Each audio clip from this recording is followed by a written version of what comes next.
Mae pobl yn dweud mae 2 ddiwrnod pwysica ein bywydau ydy'r diwrnod y cawn ni'n geni a'r diwrnod da ni'n ffeindio allan pam. Fel pobl, da ni ddim yn hapus jyst i fodoli, da ni isio gwybod pam. Pam di yma? Beth ydy ystyr bywyd?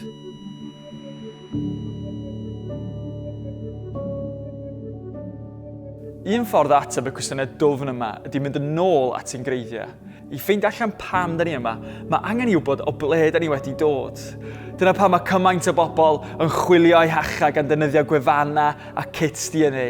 A mae hwn yn rhywbeth dwi rili eisiau gwneud. Pwy a wyr, falle bod fi'n perthyn i rywun enwog iawn a dim syniad am y peth. Beth bynnag, yn ôl at y Beibl, mae'n agor gyda'r stori am ein greiddiau ac yn mynd â ni nôl i ddechrau amser, y dechrau cyntaf. Ystyr Genesis, llyfr cyntaf y Beibl, ydy dechreuadau neu tarddiad. Peidiwch meddwl amdano fel llyfr gwyddoniaeth sy'n dweud beth ydy oed y bydysawd, ond fwy fel portread gan artist yn dal y digwyddiadau rhyfeddol pan y ddaeth popeth i fodoli allan o ddim byd a pan ddechreuodd hanes y ddynoliaeth. Mae straeon eraill am sut wnaeth y byd ddechrau.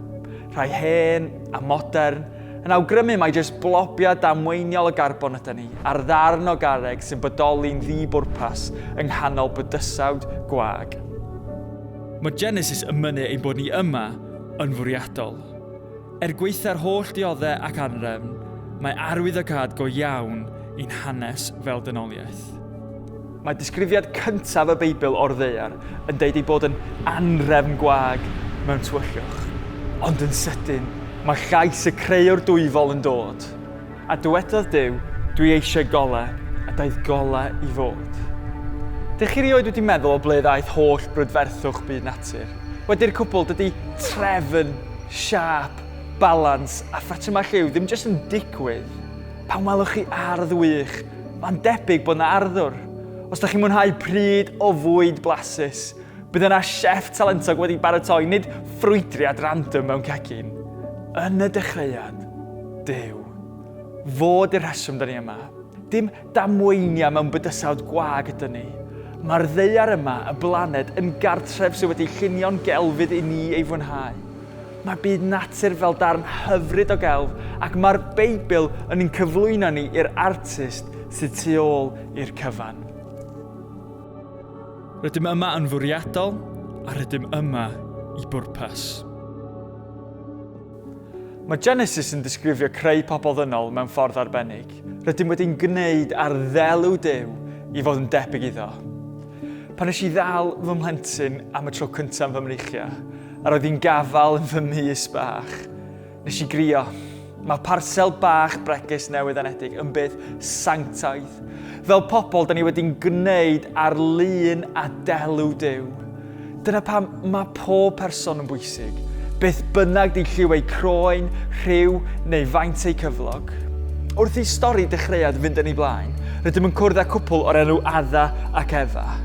Maen nhw'n byw mewn gardd hyfryd, gardd Eden, ac mae stori yn deud sawl peth am beth maen nhw'n olygu i fod yn ddynol. Yn gyntaf, da ni wedi'n creu i Dduw. Mae Genesis yn deud bod Duw wedi anadlu anadl bywyd i mewn i adda. Rhoddodd Duw ei bresenoldeb fel bod pobl yn gallu mwynhau perthynas personol gyda go. Os yw hynny'n wir, does dim ots pa mor lwyddiannus ydyn ni, gyrfaoedd, cyfoeth, enwogrwydd. Hyd yn oed os oes gennym ni hot tub ac yn byw mewn castell, ac dim byd cymryd lle ein hangen dofn ni am Dduw. Yn ail, da ni wedi'n creu i berthynas. Roedd Adda angen Efa. Da ni angen ein gilydd. Tydi ddim yn dda i bobl fod ar pen eu hunain. Mae unigrwydd yn bla yn ein cymdeithas digidol modern, ac mae'n effeithio ar pob un ohono ni. I ffynnu fel pobl, mae'r Beibl yn dweud bod ni angen cael ein greiddio mewn i deulu a chymuned. A'n ola, da ni wedi'n creu i weithredu. Yn Genesis, cafodd bobl comisiwn i lenwi'r ddaear a gofalu amdani. Mae gwaith a menter dynol, gwyddoniaeth, diwydiant textiliau amaethyddiaeth, mae rhain yn rhoddion da gan Dduw, fel ei gynrychiolwyr rydym wedi'n galw i adlewyrchu daioni Duw yn y ffordd da ni'n gweithio a gorffwys, gofalu am yr amgylchedd a datblygu diwylliannau cynaliadwy. Dych chi erioed wedi ymweld â hen gadeirian sydd â nenfwd hardd erioed? Mwyn osgoi cael cric yn eich gwddf, maen nhw'n rhoi rhywbeth fel troli gyda drych arni, fel bod yr harddwch i'ch pen yn cael ei adlewyrchu i lawr o'ch blaen. Dyna ydy'n galwad ni, da ni wedi'n gwneud ar ddelw Duw i adlewyrchu gogoniant Duw yn y byd.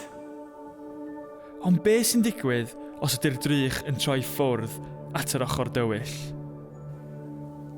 Yn Genesis 3, mae Addag Efan dod i gredu bod Duw yn trio ei rheoli a'i cyfyngu nhw.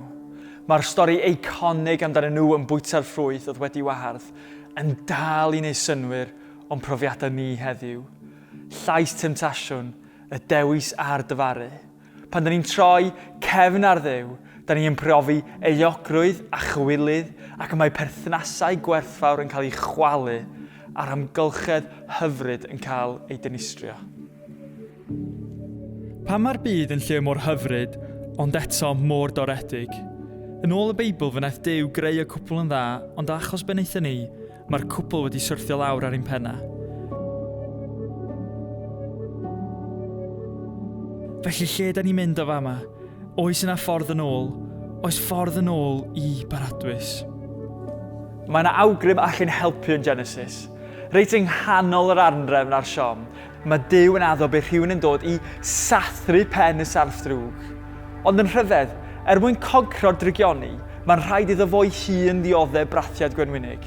Rwan, bach o spoiler alert, o neidio ymlaen i'r Testament Newydd, fe welwn yr un oedd yn sathru'r neidr ar waith. Mwyn curo drygioni a marwolaeth, fe gymerodd y Gwenwyn ei hun. Os awn ni nôl i'n greiddiau ar y dechrau, fe welwn ein bod ni wedi'n creu yn fwriadol ac i bwrpas, i nabod Duw ac i adlewyrchu ei hyfrydwch yn y byd. Gweitha popeth wedi mynd o'i le, mae Duw dal yn ein caru ac yn estyn allan atom ni. Fel mae darn o farddoniaeth yn y Beibl yn dweud, o arglwydd, rwy ti'n farchwilio i ac yn gwybod popeth amdana i. Ti greodd fy meddwl am teimladau. Mae dy waith di mor syfdanol a rhyfeddol.